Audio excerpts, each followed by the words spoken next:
Hallo? Ja. Ja, I do that.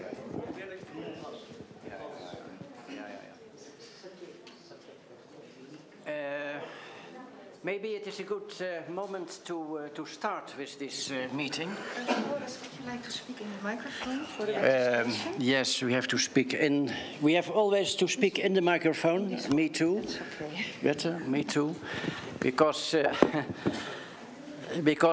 we are taking a film of this, and this is the sound with the film. So everyone don't know it.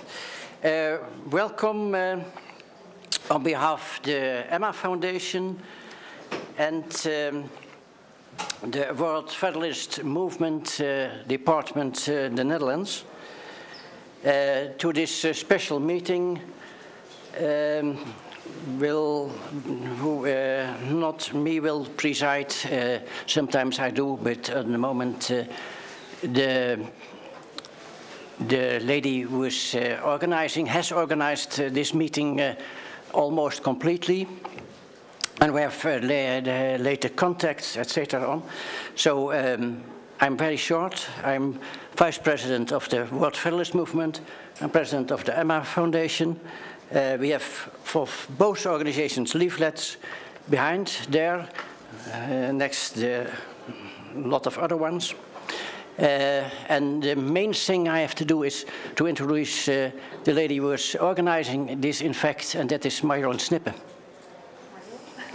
Marjolein. Thank you, Floris. My name is Marjolein Snippen, and I'm very, very pleased to have this organized for Vijay Mehta. He is a leading activist, a peace activist, chair of Uniting for Peace. Uniting for Peace is also one of the organizers of this event.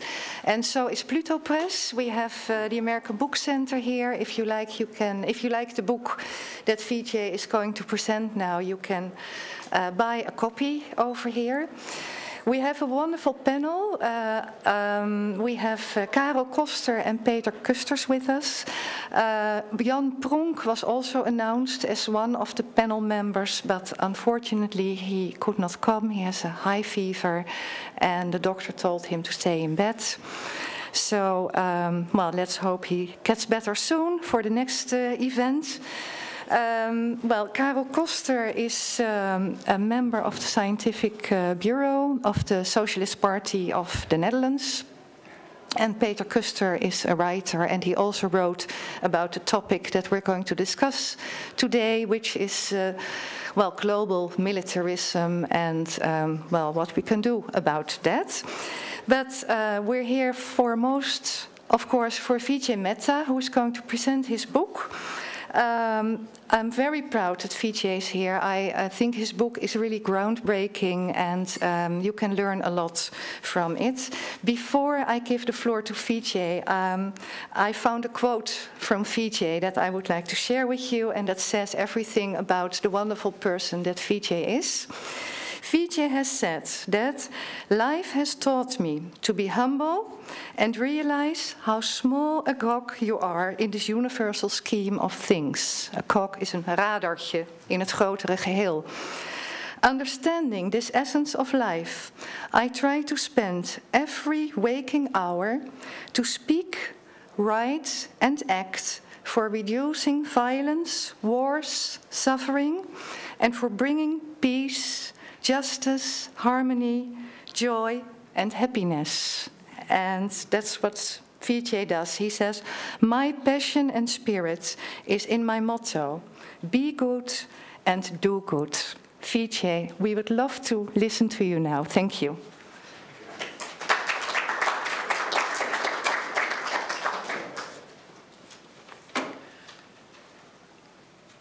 Good evening and welcome, distinguished panelists and the audience.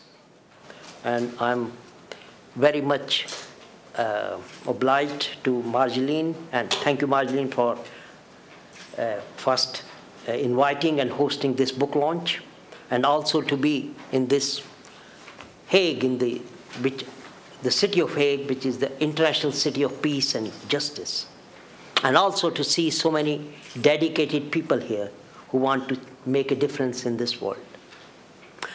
The reason I wrote this book is that I feel the urgent necessity to try to stop our world becoming dangerously militarized.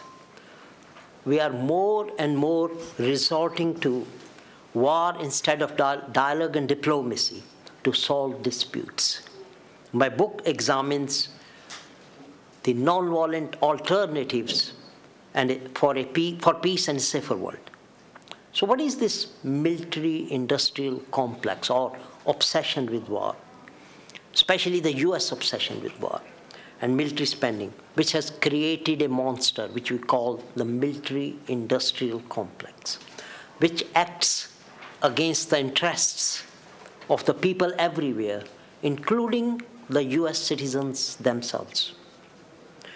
And my book, The Economics of Killing, shows how this monster is not only the cause of extreme poverty around the world, but also of 9/11 and the market crash of 2008.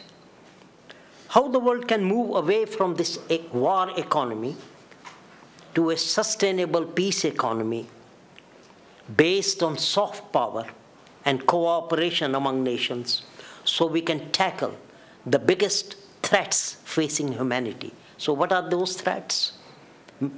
Mainly three: extreme poverty, climate change, and warmongering. United States has 4% of the world's population and friendly neighbors, Canada and Mexico, and they are democracies, but yet spends more than the rest of the world on military, 700 billion. I'm talking about last year, which is 7 times more than the China has spent on the military hardware themselves, which is also a big sum, 100 billion. America's Defense Department employs 3.2 million people are on their payroll. China's has got 2.3 million people on their payroll and in its armed forces. And also this network, the military-industrial complex, includes the information gathering centers. We got at least 4 to 5 in England ourselves, in UK. And they're all there around the world. And 1,000 military bases all around the world. So with obsession with wars and military spending, since World War II, if you see, it's a pattern, right from Vietnam to Korea to Cold War and coming down now to Iraq and Afghanistan war. And this is what we call a war economy, in which the biggest industries in the world are heavily subsidized in US by US taxpayer, in UK by UK taxpayer, and things like that. And some of these are household names. And they're doing dual purpose, civilian output and military output. And what are the names? Lockheed Martin, Boeing, General Electric, BAE.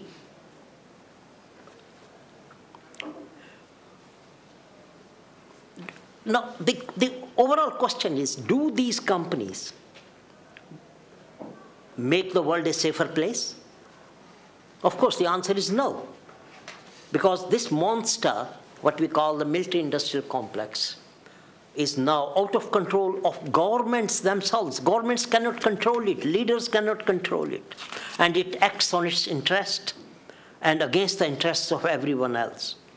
Let me give you 4 examples of the damage which this military-industrial complex has caused in our world.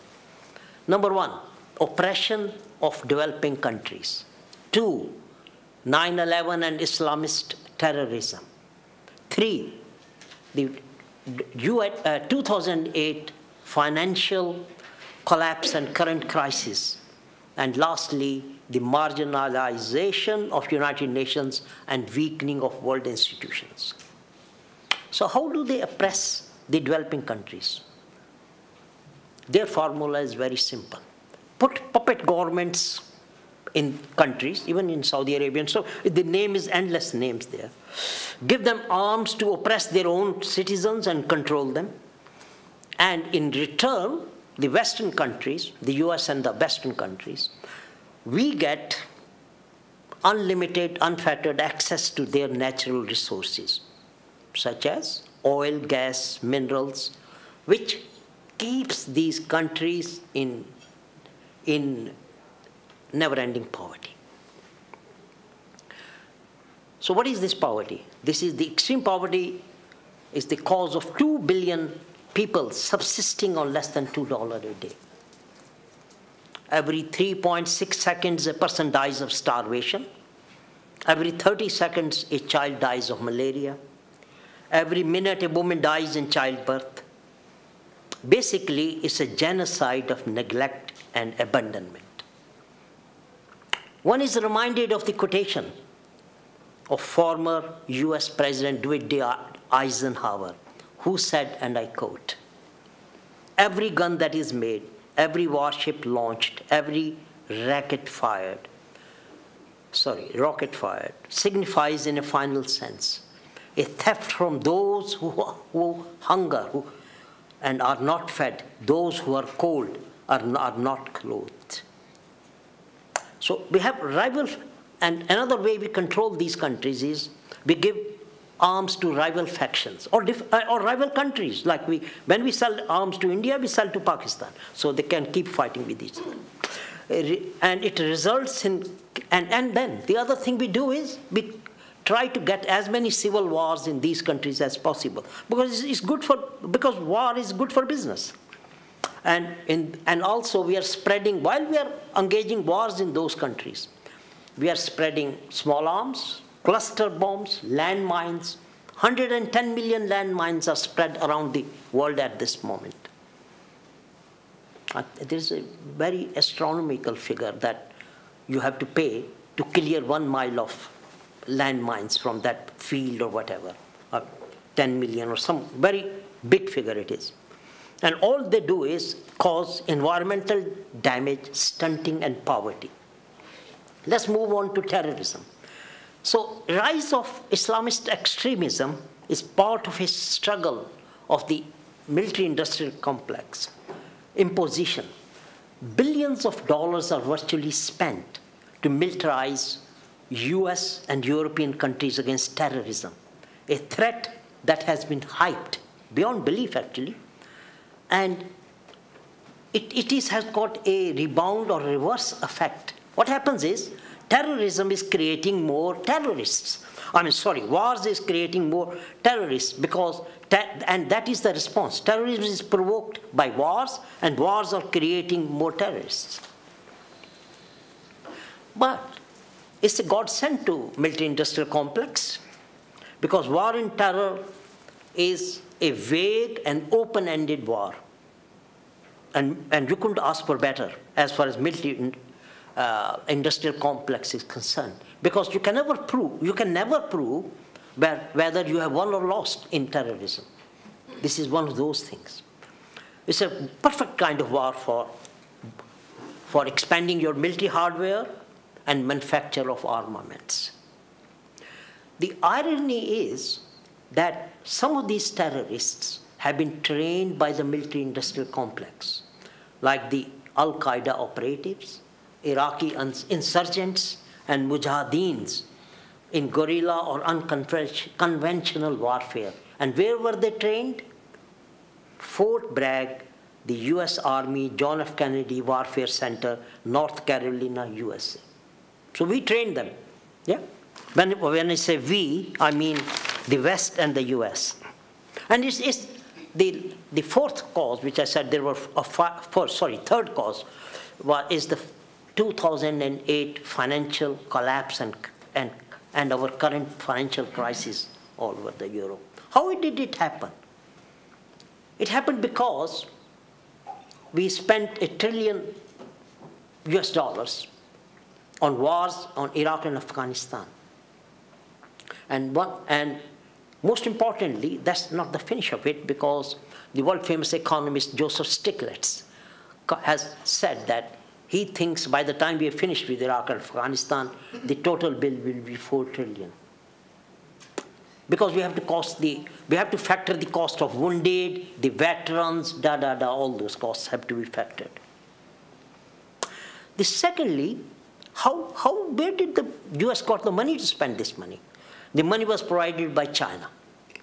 Because they provided seemingly endless quantities of cheap credit, which left huge amount of liquidity in Western markets. There's so much money, could you believe it? We have got zero interest in US for so long, because they have so much money. Lowest interest rates in all our life we have seen are now, because of the liquidity in the Western markets. There was a problem because China is also doing it for a selfish reason, because when they manufacture endless amount of containers and containers of toys and other goods, consumer goods, and for them, US is the biggest market. So once they don't want to topple the US markets because that's their biggest market. So it's like a selfish interest. You scratch my back, I scratch your back. But again, what happened is, because they bought 1.6 trillion at this moment, China has got 1.6 trillion of their bought US bond and securities. And there is a trade imbalance or deficit of 300 billion. Huge deficit. Because US got nothing to sell back to China. Of course they have. What Chinese want is military hardware, the latest. But what US will not give, because they know in the 21st century, Russia is a bit low down the ladder now. China is going to be their biggest competitor.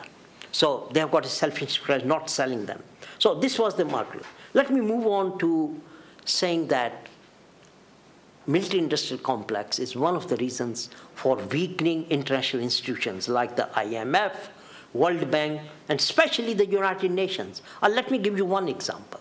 The Iraq War, there was no mandate.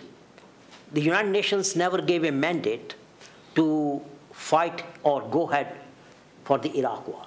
But what happened is they went it anyway. So with that, the United Nations was weakened or marginalized. So that is one example. There are plenty of examples that the world institutions have been weakened. So basically, the world is overarmed and peace is underfunded. Military spending continues to rise and more high-tech weapons are being increasingly produced. And they're flooding markets around the world. They're destabilizing societies. And they feed the flame of civil wars, as I said before, and terror around the world. And gun violence, believe me, is the #1 cause of civilian casualties. This is deliberately done because war is good for business, as I said. The ethical and moral questions are not discussed. Why war is justified? And why can't we settle differences in dialogue, diplomacy, in peaceful ways? These are the things which are not discussed. And let me move on to another fault line of the world, which is the new Cold War, and which is being resulted by the growth of China, because China is buying big in military, and threat to its neighbors, which is Korea, Burma, Vietnam, Japan. And the Cold War is starting about now between US and China, and which is resulting in US-Chinese rivalry over new resources. And it is also encouraging the cyber wars or information warfare. And it's also a rivalry between India and Pakistan. And according to what's new happening in the world of armaments is the shift of power is all the armament people used to be Western countries and US. Now shift is into Asia. India in 2012, according to SIPRI, which is the Stockholm International Peace Research Institute, is the biggest buyer of 2012 arms importer is India. And then South Korea, China, Singapore, all these are big buyers. What happens is USA gives aid to Israel, and who is threatening to attack Iran? The Palestinians and Israeli relations in the Middle East are on the knife edge. And somehow the other world looks like what it was, the same as what it was 100 years ago on the eve of World War I. However, the good news is there are alternatives. And we can work for peace economy instead of war economy. Instead of fighting one another, world powers can choose to cooperate in their own interests and the interests of the rest of the world by focusing on 4 Ds, what I call them, which is this demilitarization, disarmament, demilitarization, development, and democracy, and through 5 principles. So what are those 5 principles? Number 1, US and Western countries should restructure their economies away from the dependence on military sector, a dead weight around the necks, and gradually dismantle military industrial complex. So how they can do it?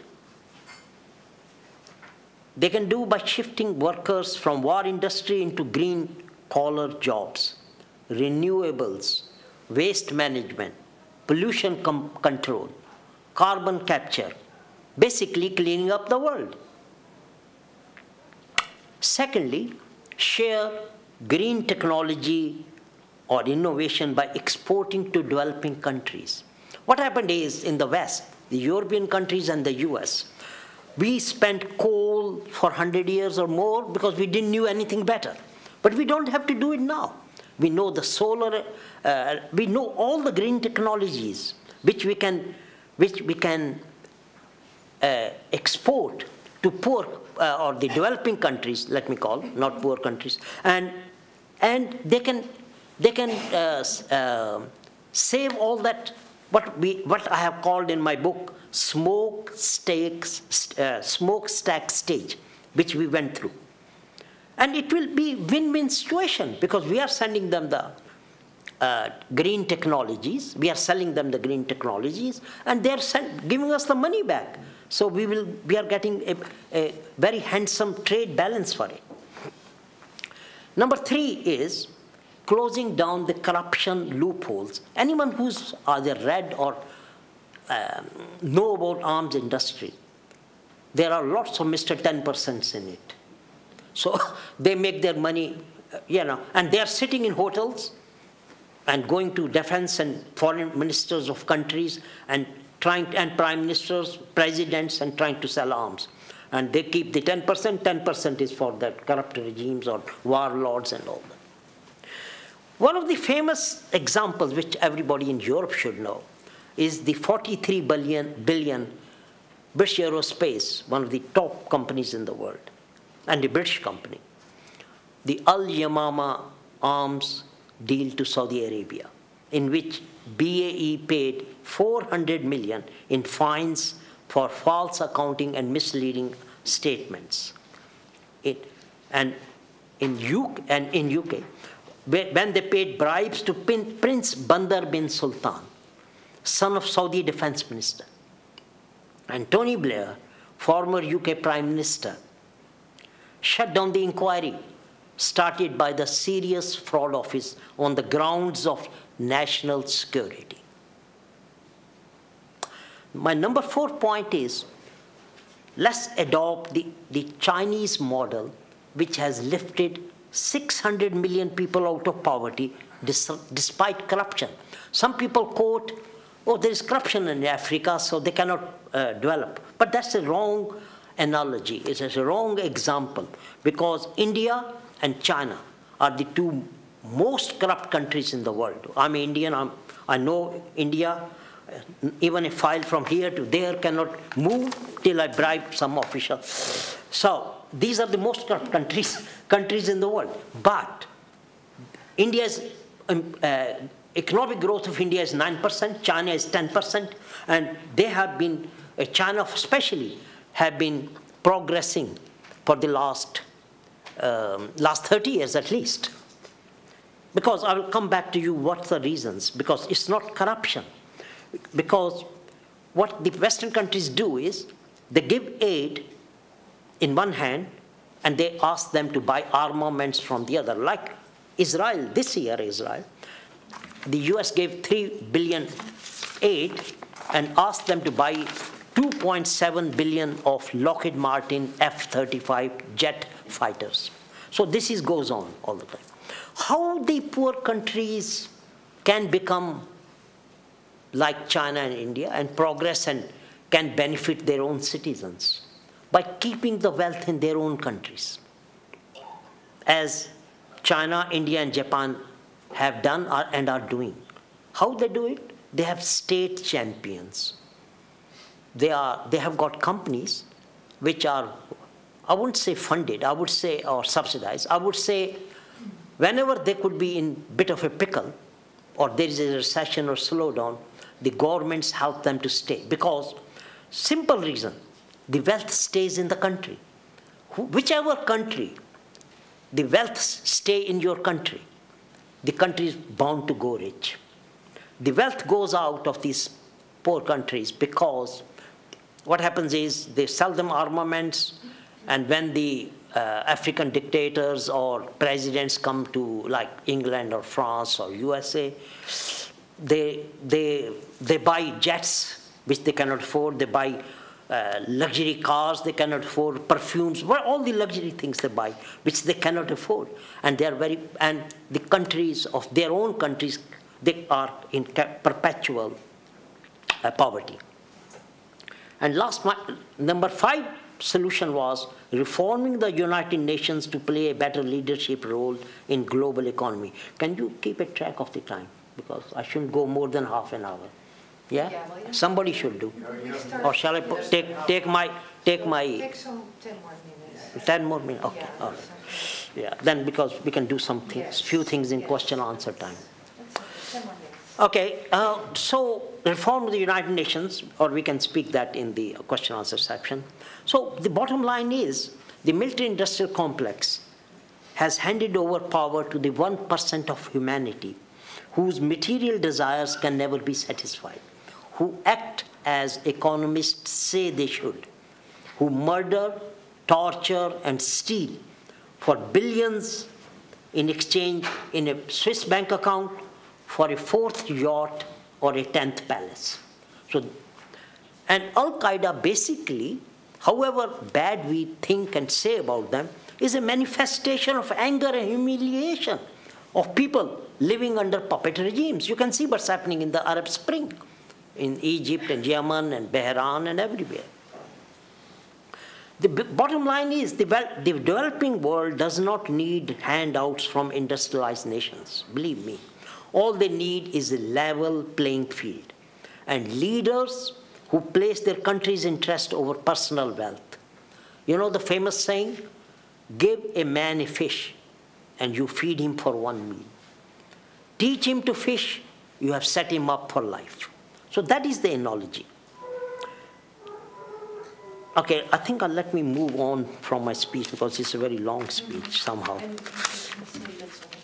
Yeah, yeah, and my speech is on the table. Yeah, that's right. Okay, so what shall we do? As I said in my book, The Economics of Killing, that how can we, first of all, we have to have a democratic, sustainable, developing and demilitarized world, which is good for everyone. So let's start by ending the hideously costly and destructive wars and instead spending our energies and resources in tackling, as I said before, the biggest challenges, 3 biggest challenges the humanity faces: extreme poverty, climate change, and war mongering. The bottom line in peacekeeping is that more efforts and resources should be spent on soft power, such as dialogue, diplomacy, and reconciliation, to end conflicts instead of military options. So, how can we start that process? By first of all, the warring countries who fight with each other, have to acknowledge that the mistakes, in acknowledging mistakes, that military solutions do not work, and try not to repeat same mistakes again and again. Instead, we should explore alternatives and ideas in an open-minded way of thinking and reasoning, and because nonviolent approaches do work. Examples of mindset change can be apartheid in South Africa or gender equality, which are now accepted universally because these ideas flourished and grew roots within society, thus challenging the mindset of the people. So new ideas set in persistent way, if we keep challenging the wrong idea and don't accept the status quo, then there is a chance we can change things around. I will give you a few examples. Number one is the campaign against landmines, which resulted in the Mine Ban Treaty, signed by 159 countries, which began with the collection of data by hospital staff treating the victims of landmines. My thinking is, why we have to repeat that horrors of 250 wars and 160 million killed in the wars we had up to now in the 20th century. So we can move from there, and some of the examples I will give of revolutions which have been achieved in peaceful ways are the Indian independence movement, the civil rights movement in the US, the Orange, very recently, all of us in Europe know about it, the Orange Revolution in Ukraine, the Velvet in Czech Republic, the Rose Revolution in Georgia. All these just happened in the last 10 years. And of course, the reunification of Germany. That can't be a better example than that, which was done all without any bloodshed, which has taken place in the last years. So, what I'm saying here is, let's diminish the role of military in international relations. We don't need to spend 1.6 trillion, which we spent last year. Yeah? Who needs a Trident submarine replacement at a cost of 130 billion? We in UK have been spending 3 billion just to service Trident for the last 60 years or whatever. And the government is trying to replace it by 130 billion, knowing very well it can never be used without killing 2 or 3 million people. Is the UK government, a mature democracy, is going to do that? And same with the F-35s in the US, the jet program, which is going to cost in its lifetime 1.51 trillion, each plane costing 680 million per piece. So why can't we put all that money freeing up resources and for constructive economic, political, and cultural development? Let me just give you another 5 ideas for culture of peace, for a safer world, which is conflict resolution through education for sustainable development, equality of women and men, eradication of poverty and equitable living, respect of human rights and cultural diversity, promotion of democracy, accountability, and transparency. I don't know if I got the time or not, because there was a great session happened in the United States, and it was about how can we wind down the military-industrial complex. And there were great suggestions like we should take 15% from the defense budget, which could save 1 trillion. We should take off 92,000 people of the defense personnel. We should cut down or wind down some programs like F-35. So many great suggestions were given. The only thing is will Pentagon, CIA, and all those institutions going to do them? So let me just go to my last couple of paragraphs, and then, yeah, because otherwise it will be too much. As I've said in my book, that in Economics of Killing, diffusion of knowledge devolves power from the elite to the masses. The grip of military-industrial complex will finally end, not with a bang, but in a peaceful murmur of prosperity. So today's book discussion here is an opportunity to move forward the debate against the military mindset, to start and activate a political discussion to change the system for a safer planet, leading to peace and prosperity. Only then we can leave a lasting legacy for generations to come, ensuring the continuation progress of our sacred civilization and humanity. Thank you.